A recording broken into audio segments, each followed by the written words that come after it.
Good morning, everybody. This is Deborah Fay from Disruptive Publishing, and I am joined today by Romecca Sawyers, one of my authors. Romecca and I met each other at a networking event a couple of years ago, and Romecca attended a workshop that I co-facilitated called Get Known, Be Seen, where we talked about how to write a book and leverage it. And Romecca made it very clear to me right from the beginning that she was keen to write a book. And after that workshop, she joined me in my writer book club, and within the year had written and published her first book. So I'm very, very excited to have Romecca as my inaugural cover of the Disruptive Author magazine. Welcome, Romecca. Thank you, Deb, for having me. And it's to think that it took a year and almost a lifetime to think about the book, the beginning when it first started to, just in a year getting through it. So it was fantastic. It was such a journey. And thank you, Deb, for helping me do that. My pleasure. It's a massive book too. So it's not a lightweight book. It really was a meaty book that really took some work in getting it where you wanted it to be. So I really applaud you for that. But it amazes me when I think about, it's only a couple of years since we did meet, and here we are the other side of that. Yes, exactly. And it's done. Yeah. So big year, but yes, that's that. So I want to get started with this and ask you, for the listeners, or the watchers, whichever we're referring to, what is your book about? So my book is about my life growing up as a victim around child sexual abuse and domestic abuse. So it really does reveal the life of growing up around that and being in a house that was where there was no safety, there was no love, there was no nurturing, there was no encouragement. So it does reveal what happens when that is all when it's not present. So for a child. All right, so maybe now those people that have been listening understand why I say it was a really meaty book. Yes. You know, the content was heavy going at times and in places. And I do recall the editor saying that she had to remind herself at times that this was not a work of fiction. This actually happened. You might recall that comment. Yeah, absolutely. And I sometimes have to remind myself that's, I guess, where I'm at today. It's such a total reframe, and it's such a totally different place where I'm at. And it's like, wow, I have to remind myself that, that's where I had come from.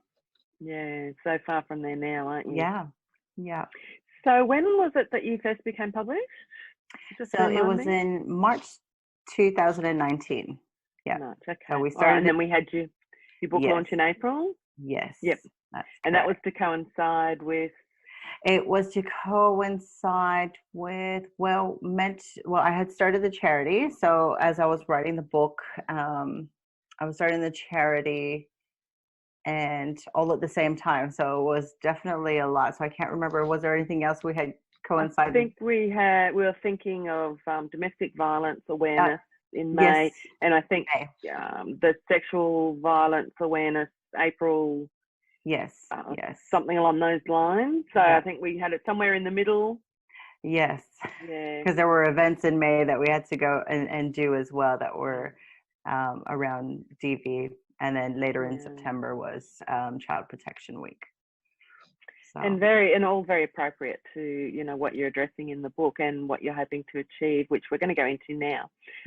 But just firstly, I just want to ask you, how long had you been thinking about becoming an author?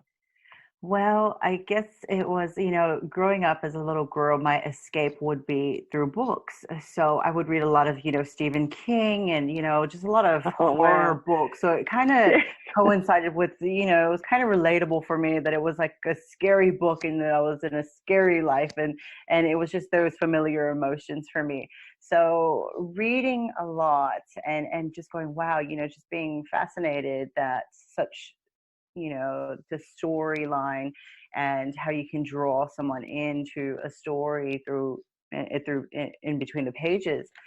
And so the idea was there that, but I would be too afraid, and the guilt and the shame from what I was experiencing, I just thought, oh my gosh, how, I would be too afraid to tell people.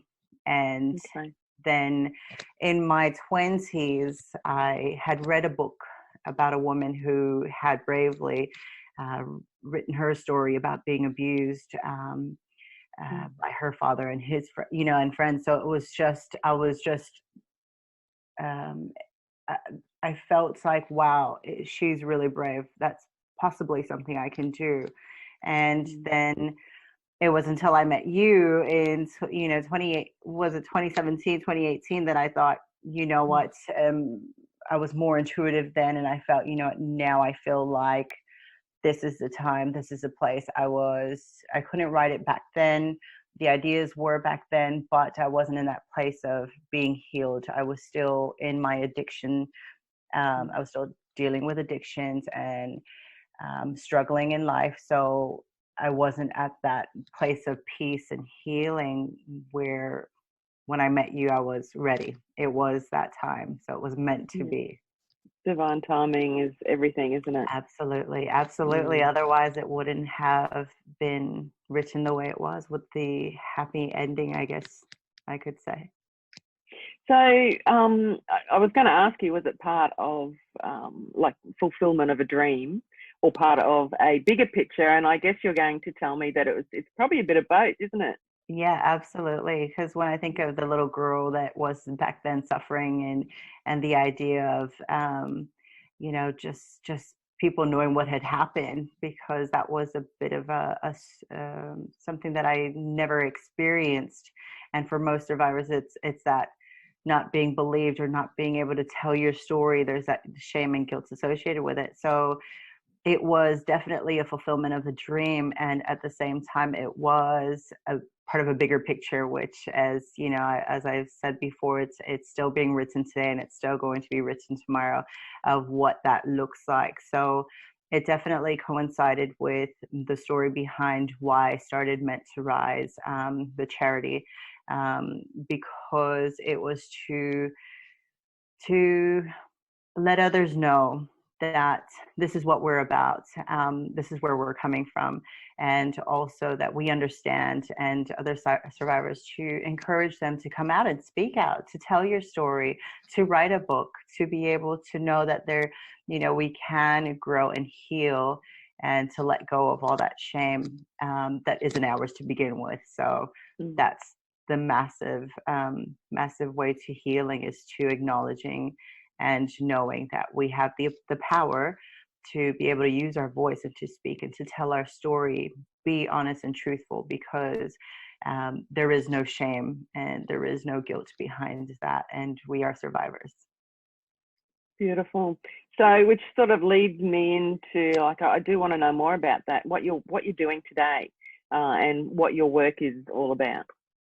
Yeah, so today I currently work with survivors of many ages, from children to adults, and men and women of different backgrounds, and we support them to heal, to know what it is that where they want to go in life, and to, I guess, that phase of releasing and healing and forgiving self, and working towards just mending their hearts and feeling empowered, knowing their choices, and just supporting them through that journey and whatever that looks like. So, Oh, just it sounds beautiful. Would you actually say that is your life's work? Yes, 110% if that was possible. Yes, Yeah, absolutely. It was why I survived, and I'm very grateful. It's not an easy job. Not a lot of people can be at that front line, but it is it is mm, so amazing to be able to celebrate the wins with a survivor, big and small. And when I can see them just embrace and embody that empowerment, it's the most amazing feeling. I guess to know that that's why I survived. Yeah, beautiful. makes me feel So alive. I think that's, what someone said, don't go and get a job. Find something that makes you come alive. Um, Absolutely, this is absolutely. it for you. Yeah, It is, and not to say that there aren't any challenging moments. There are, and that's the reality of it. And it's that they're very raw, they're very real. But at the end of the day, to know that um, yeah, I guess to be on point with your purpose, in alignment with your purpose, and to doing what makes you happy inside and fills your spirit is something that can't be. Um, yeah, you can't get that from anything else other than doing what you I'm love. just you just mentioned the word alignment, and the peace that I have when I think, alignment, Yeah, and being in integrity in that way yeah, it's a powerful thing, isn't it? absolutely. So, how do you hope to move forward now? What do you ultimately want to achieve through your work? Further down the track. Yes. Well, I would definitely to work with more clients, to see more healed, to see the generational impacts to be for the generational cycles to stop. Did you know that trauma, this sort of trauma, can impact generate up to 6 generations? So to start working with the ones, you know, survivors today can impact those of tomorrow and further, and that's huge, because when we think of the effects of child sexual abuse and really just trauma, and any sort of trauma, is that there are negative impacts, and such as addictions and suicide, and that's the reality of it. So when The we can programming. support people, absolutely, it's that Mm. programming within your within our genes and our neurobiology. So it's going, when we can go ahead and change that and heal, which is possible, and It is. to be able to rewire the brain is amazing, and it's so simple as well. It doesn't have to be complicated. So to be able to go out and inform others, whether it's the general public, whether it's organizations, on how to prevent re-traumatization, and also how to, trauma-informed care, to deliver that sort of training would be fantastic. So, you know, um, just to see generations impacted and to be free and to be happy, so that they can find, I guess, just go back to the beginning of who they are. Yeah. I love that, what you say, but it is possible. It is so possible, with the right guidance. It's not something possibly that people can do on their own. Yeah. But just to be willing to start with and to seek out the right person and what you're creating, the space you're creating, it gives me hope. I Yeah, feel, because as a community, we're only as strong as our weakest link, aren't we? yeah, So, yes, those people that are struggling and suffering, if we can raise them up, we raise everybody up. That's how I absolutely. see things. Yep, we do. We have to work as a Mm. community. We have to work as a nation. We have to work as a world together, that's united for we think of those who are suffering, the innocents, the children, and to see them be who that they're were born to be, and to enjoy the simple things in life, and not to fear, to fear going out, to fear and to not trust, and to not know how to play, and to not know how to explore and live and have fun. How Um, to meet their own needs, how to Absolutely. Have to be have people who are responsible. Yeah, patient. Yeah, yeah. patient, just knowing how to role model. They just Mm. need that role model who's going to be able to stop and listen as well, and empower And I them think through that. people that can see their innate worth, not how they present maybe, but what their innate worth is. That's right. When we can look past the behavior and we can see their true self, the child as they are, that is where the healing, and that's where we can start working with them. But when we just focus on the behavior, that's where we get caught up, and that's where we get stuck, and that's where we go nowhere. So totally. I just love what you're doing. So I want to ask you now, for those people that are listening or watching, yes. how can your fans get behind you? How can they get involved and support you?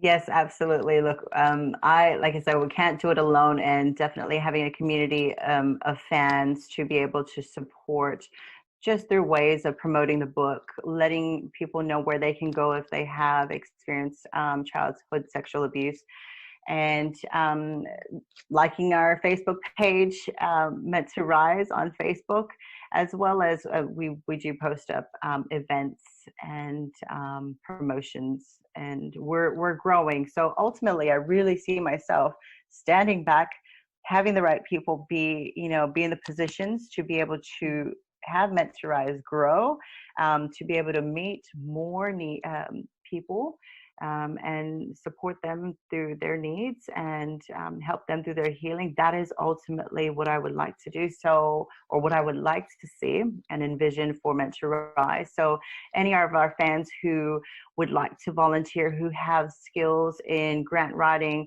who have skills in writing up newsletters, who are great knitters. We do up packs for children where we put a teddy bear in, and we put some books that is educational resources just to empower them and educate them, because that is powerful. When children know how to keep safe, that is the biggest thing that you can do for them, because after it's done, there is so much that has to be reversed, they have to heal from. So I always say, educate them before, to prevent it from happening, not before it happens, but to prevent it from happening, because then we don't have to deal with them being caught up in a situation. And just not so much you can be writing about here and sharing with people and educating around this. So much, and a very massive rabbit hole, which you really are going to have to write some more books, which was going to be my last question for you. Yes. Do you have a plan to write more books? Yes, I do. I do have big plans. So it's getting to sit down and do it, and I feel that inspiration coming up. It's the right time. Again, it's got to be that right time. Can't be forced. So I do envision. I think I got to sit down and visualize this, sitting down and writing out the next book, which I think it'll be 2 or 3 more. The next one being around. It'll be titled Unseen Scars, and Unseen Scars: Healing from Childhood Sexual Abuse. And that will be for survivors on a step by step. Of course, everyone's on their own different journey, but to be able to share what I have learned through my journey of healing, I can only hope that will empower others. And can I ask on that? So unseen scars, so you might be targeting those people that have been sexually abused, but that would also be good for anyone who's gone through any type of trauma or abuse, wouldn't it? Yeah, absolutely, because these are all things that that they might have heard before but weren't ready for it. And this could be that reminder of this could possibly be an option.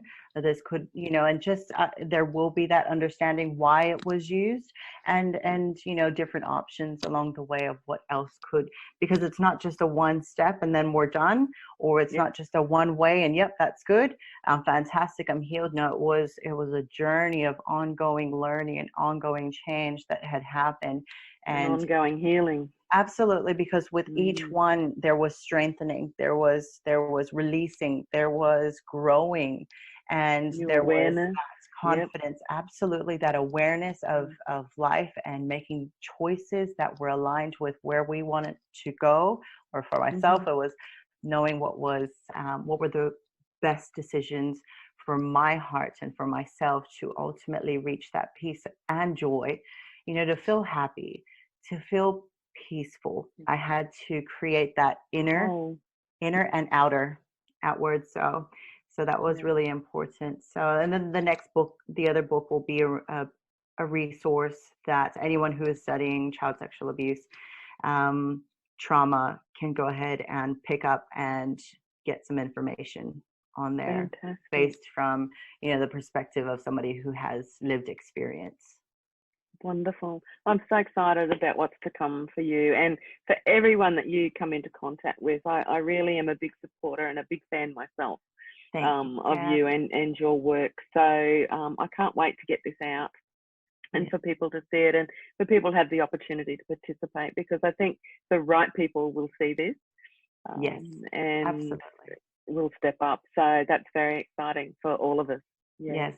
And thank you so much, Deb. I really appreciate your love and support throughout the whole journey. You've just been, that wraparound. You've created that space, and I couldn't have done it without that. And as we said, it was that right time, right place, right person who was able to walk me through that. And within that space of writing my book, there was that healing, that continuous healing that occurred, and it was like that last bit that needed to be completed, bit of awareness, I think it was, and that was absolutely amazing to have been able to, and with you having your background of counseling, having you there, to know, to hold that space and to check in was really, really important and such value. Thank you. I appreciate that. Yeah. And that's very important to me, because what I've realized is the authors that I do work with, they're all messengers. That they all have had experience of some sort, and they're turning what they've gone through and the journey that they've gone on into something that other people can benefit from. Yes. Which and you mentioned earlier in the interview about having courage, finding courage. That's such a big part of my messengers. It's a big part of their journey, is finding the courage to dig deep and really get vulnerable. And you are just amazing at it. You're just fabulous at it, really. You probably had a bit of practice. It takes practice. Yes, absolutely. That was all in that growth part as well. So all of it, when I think back to where I was and to where I am today, totally, a lot of people just say, I can't, reading the book and then seeing me, they're just like, I just can't see that, but it's all, it just shows what is possible. And I think that's it. You show what's possible by getting vulnerable, and that's why this is important work. Yes. In allowing people to share their story in that way and get vulnerable, they literally create the space for other people to do the same, and there's freedom in that. Absolutely, that's freedom. That's the key word, the identity, and vulnerability. That is beautiful, because I think vulnerability as a word is so special, and it really is beautiful. I think of the word vulnerability as beautiful, because within vulnerability there's that space, there's crying, there's that nurturing, of self and just releasing. And with crying, I always encourage people to cry as much as you can to release all of that, because that is part of it. Absolutely. Love your work, Dale. So I'm going to finish up here. Thank you so much for making the time. My pleasure. And we'll be talking very soon. Yes. Bye, everyone. Thank you.